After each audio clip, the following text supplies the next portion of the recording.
Hello, everybody. My name is Cassandra Jenicky, and I am your instructor for business law, BUSAD18 at Columbia College. Today, we're going to be discussing negotiable instruments. That's chapter 27 in your textbook.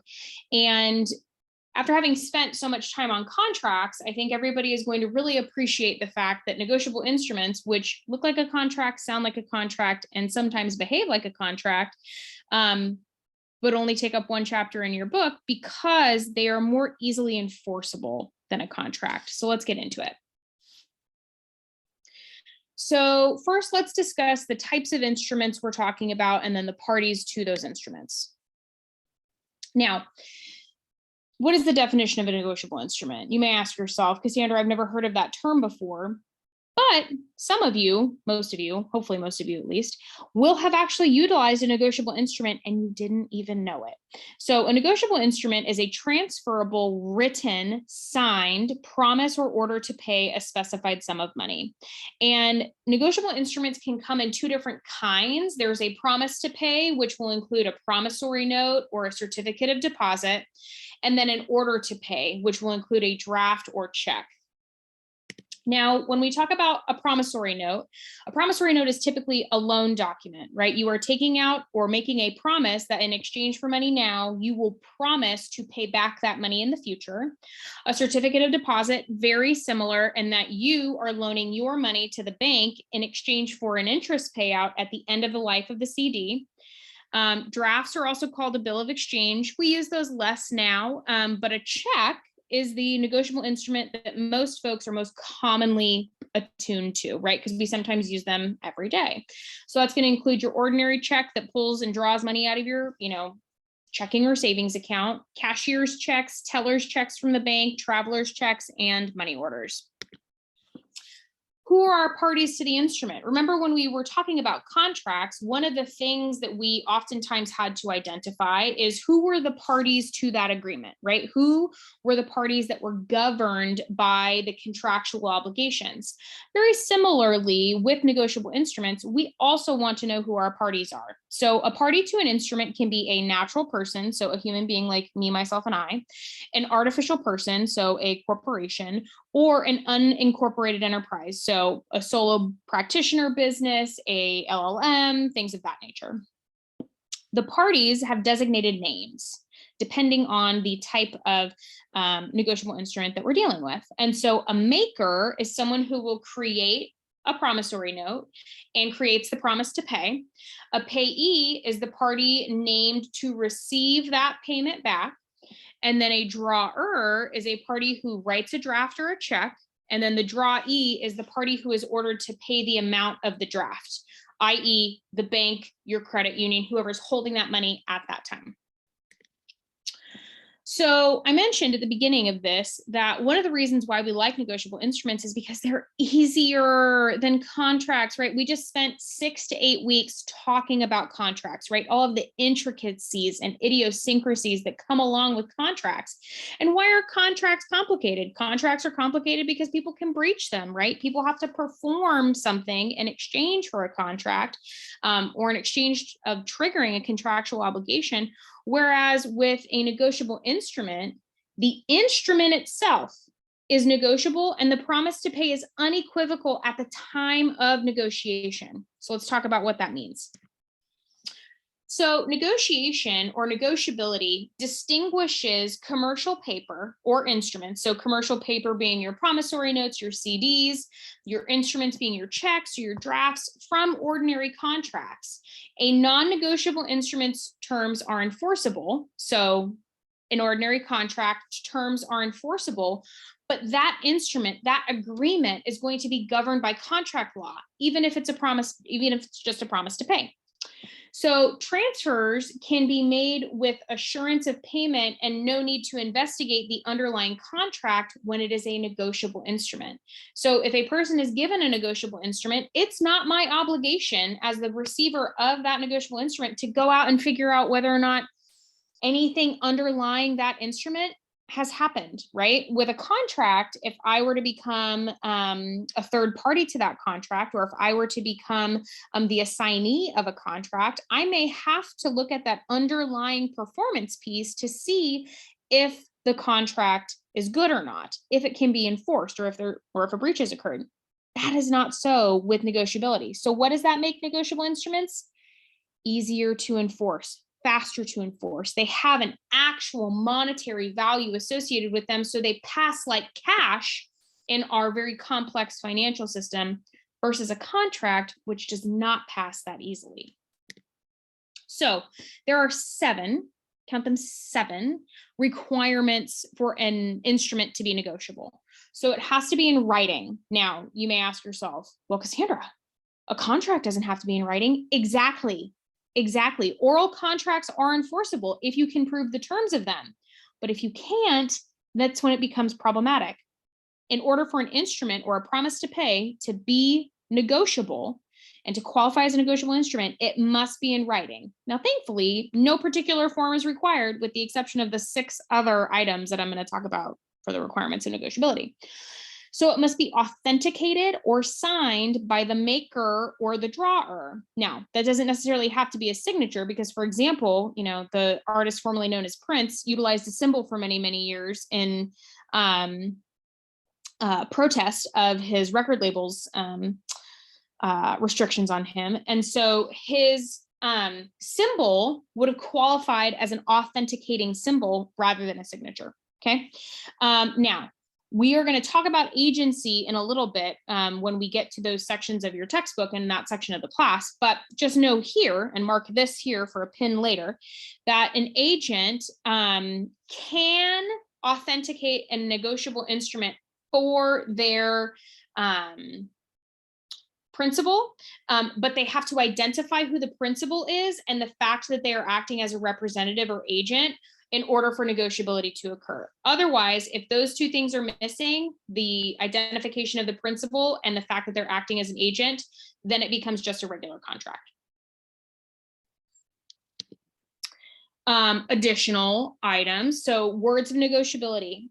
The note, the CD, the check, the draft, it has to have something about being payable to the order of someone or payable to the bearer. So the bearer is literally the person that holds the item in their hand, figuratively or symbolically, right? Could be an email, could be the actual physical check, but that item, that instrument must say that it is payable to the order of someone, or payable to the bearer, or payable to cash. We'll talk about that in a little bit. It must constitute an unconditional promise to pay. Unconditional promise to pay. It must come in a sum certain of money. So it has to be payable in money for a sum certain. So if the negotiable instrument calls for the exchange of a vehicle, doesn't qualify as a negotiable instrument, qualifies as a contract, because it must be payable in money, and then must be for a sum certain, so a certain amount of money. So if you're talking about what a sum certain means, so for example, if you're talking about an interest rate that fluctuates, right? Just because the interest fluctuates doesn't necessarily mean that it's not for a sum certain.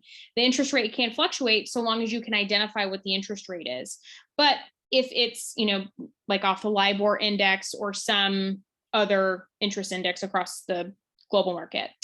But if you're basing your instrument on the amount of money I receive at the time my aunt dies, you have no idea. You have no idea if you're going to get the money. Number 2, you have no idea what that amount of money is going to be. And so that's not an exact sum of money, right? Contract, not a negotiable instrument. And then finally, the instrument must be payable on demand or at a definite time. So 7 requirements. We'll go through them one more time. A record in writing, authenticated by the maker or the drawer, including words of negotiability, with an unconditional promise or order to pay for a sum certain, payable in money, payable on demand, or at a definite time. Now, you may ask yourselves, or may have asked yourselves this in the past, because I honestly didn't know this until I took this class when I was in law school. Why do I have to write out the numbers on my check and also put the numbers on my check, right? Like, why do I need to fill in the numbers on the box and then also handwrite in the written out version of that number? This is it. This is it, ladies and gentlemen. It's because of the fear we have related to ambiguous language. We talked about ambiguity when it comes to contracts, right? Ambiguity makes it messy. And so here's what we know about ambiguous language when it comes to negotiable instruments. 1, words outrank figures. That, I would offer to you, makes sense when you think about a check. It would be easy enough to alter the numerical value based just on the numbers, right? Like you could add a 1, you can add a 0, but it's really hard when it's written out in words to alter that line item in your check, right? So that's why words are going to outrank figures. And then handwriting, let's say on a typed or pre-printed form, handwriting is going to supersede, because what necessarily had to come last? The handwriting, right? Because it was already typed or already printed. And if you're making any edits based on handwriting, that's going to come last. As I mentioned earlier, and then typed is going to supersede anything that's pre-printed. Also makes sense, right? Because the pre-printed is going to happen before the typing happens. So failure to provide an interest rate or an interest rate in the instrument itself means that the judgment rate will be at the place of payment. And so let's say, for example, you are making a payment in Arkansas. Whatever interest rate is provided for in Arkansas based on that type of instrument, that is the interest rate that's going to apply if it's not specified. Now, that's negotiability, right? So we've talked now about what types of instruments we're dealing with. We've talked about how, like what things they need, what elements must be met in order for them to be negotiable. Now let's talk about the actual negotiation or transfer of these instruments. So, you know, the law does this in a couple of different areas, but this one I think is one of my favorites, where they utilize a word in a variety of different places. And of course, it means something different in every single place, right? So the way that we commonly think about negotiation is that it's a give and take, right? We're sitting at a table, we're talking about something, and we're trying to come up with a deal. So we are negotiating back and forth about what our relative positions are and what we want to have come out of this agreement. Is that what negotiation means here? Absolutely not. Absolutely not. Negotiation literally means transfer of possession of the instrument by one person to a new person who then becomes the holder of that instrument. So literally, if this was a check and I gave it, and someone was giving it to me, I now become the holder of the check. The person who gave it to me is the issuer or the transferor of the instrument. Now, a holder, me, is a transferee in possession of an instrument that runs to that person. What do I mean by runs? That means that by it being transferred to me, I now have a right and the right to call for payment on that instrument immediately, right? Definite time or at a time noted on the instrument. So it's going to run to me if it's payable to me, okay? If it is endorsed to me, we'll talk about endorsements in a moment, or if it comes as bearer paper, meaning that it just is payable to the bearer, so whoever holds it wins it, okay? And this is the moment upon transfer where you really try to figure out if it's an order or a bearer character of paper. So for bearer instruments, as I mentioned, these are the ones who are going to be payable to whoever holds the instrument. So this is going to simply require delivery. That's how negotiation occurs. That's how transfer occurs. So if I make an instrument payable to cash, right? If I write a check payable to the order of cash, and I put $100 on my check, sign it, write it out, and I give that to somebody. Whoever I give that to, regardless of who I give it to, they are now the holder of that bearer paper as soon as I give it to them. Contrarily, payable to the order instruments are a little bit harder and require, I don't know, 5 or 6 different characterizations of endorsement. So if I make a check payable to my mom, and that, and that check is payable to Melissa Hill, my mom becomes the holder of that check. Now, she can do a variety of different things with that check, including any of these options for endorsement. So let's walk through them. If she does a blank endorsement, she just signs the back of the check, doesn't put anything additional to it. That now turns my check into an order, or from an order instrument into a bearer instrument, meaning that whoever she gives that to, that they are now the holder. So typically you're going to sign a check, right, to give it to your bank, right, to deposit that money. She could also do a special endorsement, which specifies the person or entity to whom the instrument is payable, which means that the person to whom it is endorsed, or the endorsee, their signature will then be required for further negotiation. So for example, if I wrote a check out to my mom and my mom special endorsed it payable to my brother, Craig, and then signed it, now his signature will be required to transfer that to anybody else. So he becomes the person to whom it is payable as the holder. So you can also do a qualified endorsement. So this is going to disclaim any certain liability of the endorser to a maker or drawee without affecting the transfer or title or negotiable character of the instrument. Meaning that if you want to qualify it, you can make it payable to,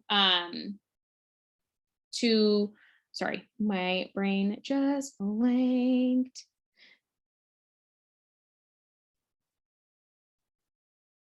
Right. So you do a qualified endorsement, and the purpose of that is so that you, as the former holder, right, or one of the former endorsees, you are disclaiming the fact that you can be held liable under the instrument. So you'll note something like not liable for, excluding liability for myself, and you'd sign your name. A restrictive endorsement specifies the purpose for which the instrument can be utilized. So you may have been taught by your parents or somebody in your life to write for deposit only, and maybe put your bank account number, right, when you're endorsing a check for deposit.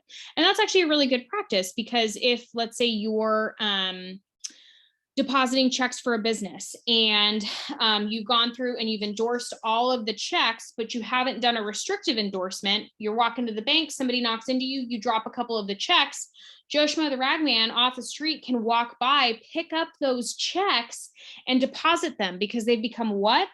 Bearer paper. And so he, is the bearer or the holder, can now just cash those checks.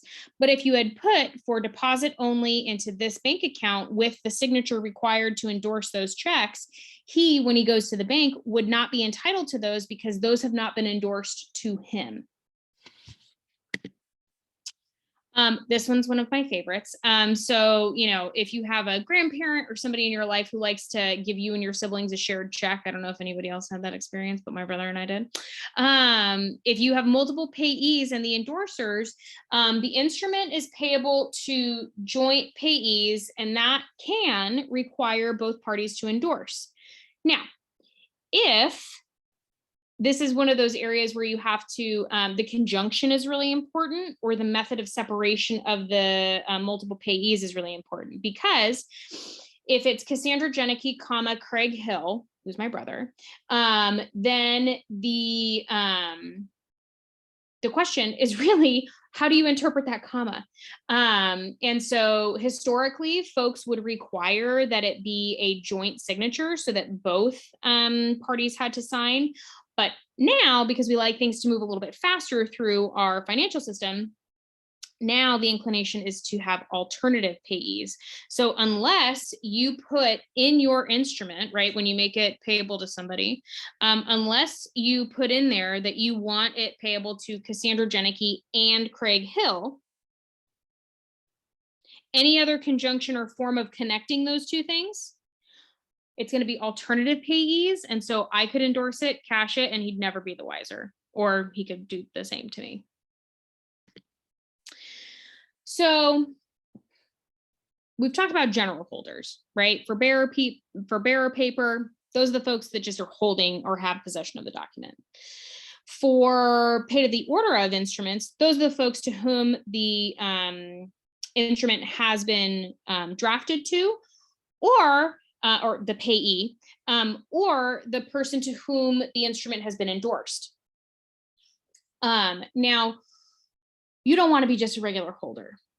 You want to have a little more zhuzh to your power, right? The whole point of negotiable instruments is the ease with which you should be able to get payment for them. So being a holder in due course means you meet some additional requirements that then exclude you from the possibility of the payor, maker, drawer from trying to raise defense to payment, right? You want them to have fewer possible excuses to not pay you. So how do you become a holder in due course? Well, you pay value for it. So you got to give a little to up your game. You have to take the instrument in good faith, which, typically courts have defined as taking something with an empty head.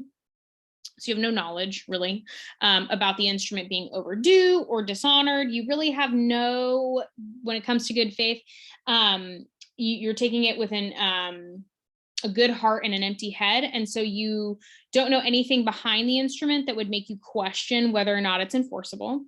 You don't have any knowledge of it being overdue. So like there's some checks that are issued by large corporations will have an expiration date on them. So if they're not deposited by a certain point, they're not depositable at all, or they won't pay out on them. So that's how it can be overdue.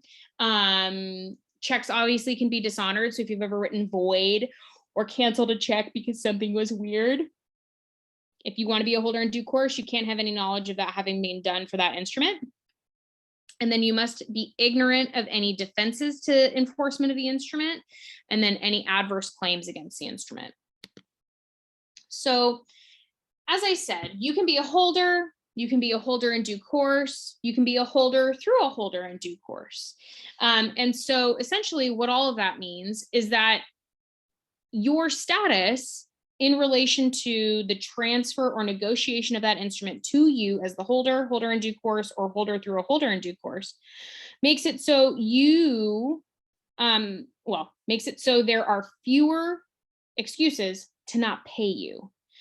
So when we're talking about defenses to payment of negotiable instrument, what that means is that if you were to go up to the maker or the drawer of a negotiable instrument, and you are now a holder of that instrument, you may not be the original payee, but you're a holder. As soon as you come into possession of that, and the date upon which the instrument was due for payment or on demand, depending on what the instrument says, you can go up to that person and say, you must pay me right now. This is cash value on this instrument. I want the cash for it. Inevitably, right? People don't want to pay. I know you're shocked by that, but people don't want to pay. And so what happens is they're going to raise a defense to payment of that negotiable instrument. What are those defenses? Well, we have limited defenses, and then we have the universal defenses. And so the names kind of make sense when you think about it this way. Limited defenses are available only to a limited set of folks, right? So these are not applicable to a holder in due course or a holder through a holder in due course. That being said, universal defenses, which we'll talk about in the next slide, those are applicable to the whole universe, to everybody. Everybody may be subject to those defenses to pay. So limited defense, your ordinary contract defenses, and that's really the big one, guys. Like, elimination of ordinary contract defenses means you are going to knock out a majority of the reasons why people are not going to want to pay. This person breached my contract with them. I don't want to pay out because they never gave me the money. Like, these are the excuses, right? Lack, failure, illegality of consideration, misrepresentation of the goods. None of that can be raised against a holder in due course. That's a big one. Fraud in the inducement. So fraud in the inducement compare that to fraud in the substantive portion of the contract, which we'll get to on the next slide. Fraud in the inducement occurs when a person is persuaded or induced to execute the instrument because of fraudulent statements. So that's fraud in the inducement, the signing of the contract. And then a variety of miscellaneous defenses. So prior payment or cancellation on the instrument, non-delivery, conditional delivery, breach of a warranty, duress, unauthorized completion, theft. These miscellaneous defenses, again, not available against a holder in due course. However, the universal defenses, these ones can be biggies, right? So fraud in factum, which is that there is fraud in the instrument. So there's some sort of, purposeful misrepresentation within the instrument itself. That's available against everybody. Forgery on the signature or the authentication, that's available against everybody. Lack of authority, so that agent who performs on behalf of a principal that didn't have permission to act on behalf of that principal, can't have that. Duress that deprived control, so that's going to be like physical duress. That's really going to be physical duress. I mean, we talked about duress when it came to contract offenses, and really, when we think about duress, the one duress that doesn't count often is monetary duress, right? Financial duress, but physical or emotional duress, that's a universal defense to payment of a negotiable instrument. Incapacity of any of the parties, that makes sense. And then illegality, of course, underlying the negotiable instrument itself. Much like a contract, if the negotiable instrument calls for something illegal, it's not enforceable.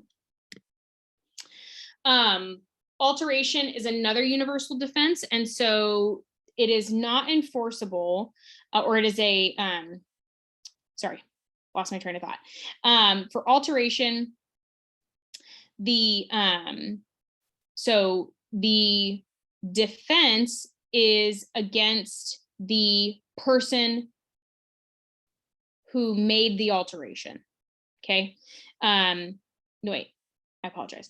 The defense applies not to the person who made the alteration, but to the original parties of the instrument.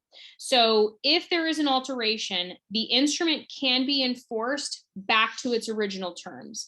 But for example, if it's a check and it's been altered to increase the amount of payment, that altered amount is not going to be enforceable, but the original amount would be. So how do you get your money? How do you get it, right? So this is where we talk about liability of the parties.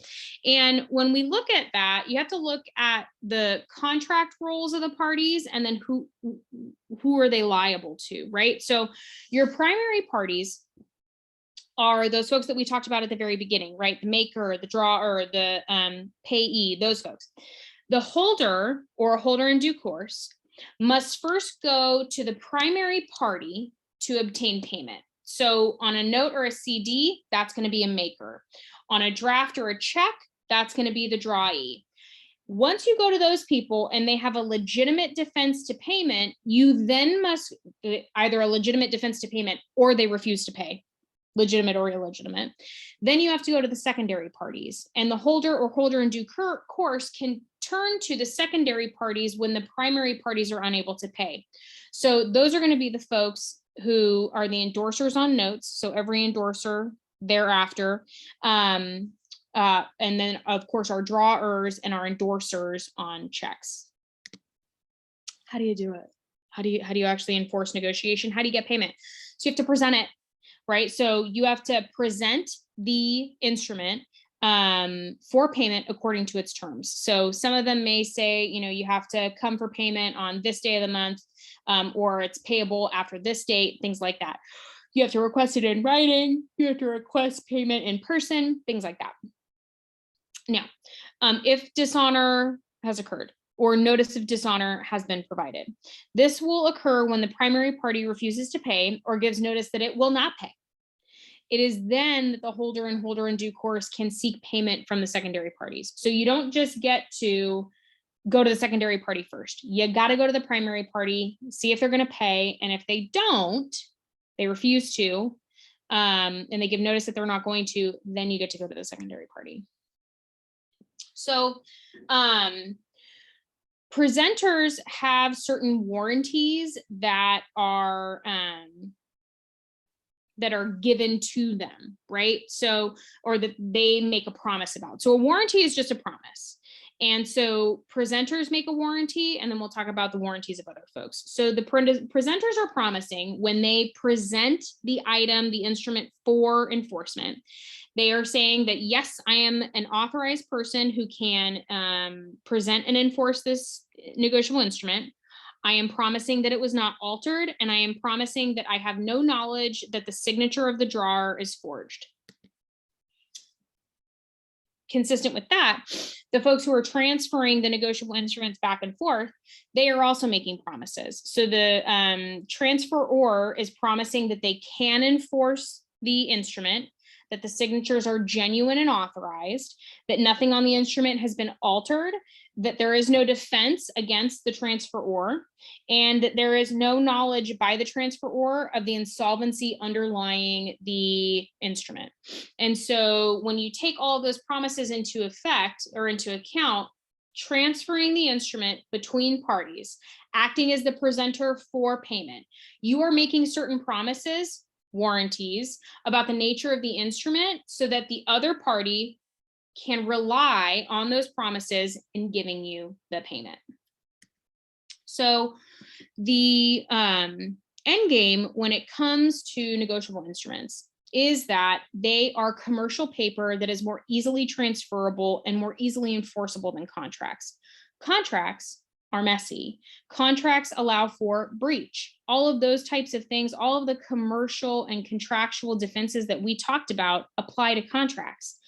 But as I noted, not all of them apply to negotiable instruments. So what does that mean? That means it's easier to enforce negotiable instruments, and they have cash value immediately upon them coming due, either on demand or on that particular date provided. And when you think about it, requiring it that it be in writing, requiring authentication, requiring all of those 7 elements to really hone in the specificity of the terms of the instrument, that's what makes a negotiable instrument easy. That's what makes it easily transferable. That's what allows us to utilize it as a cash value rather than what inevitably comes from a contract, which is a fight about its value. So that's all I have for this lesson, chapter 27. If you guys have any questions, please feel free to reach out or visit me during office hours. Have a great day.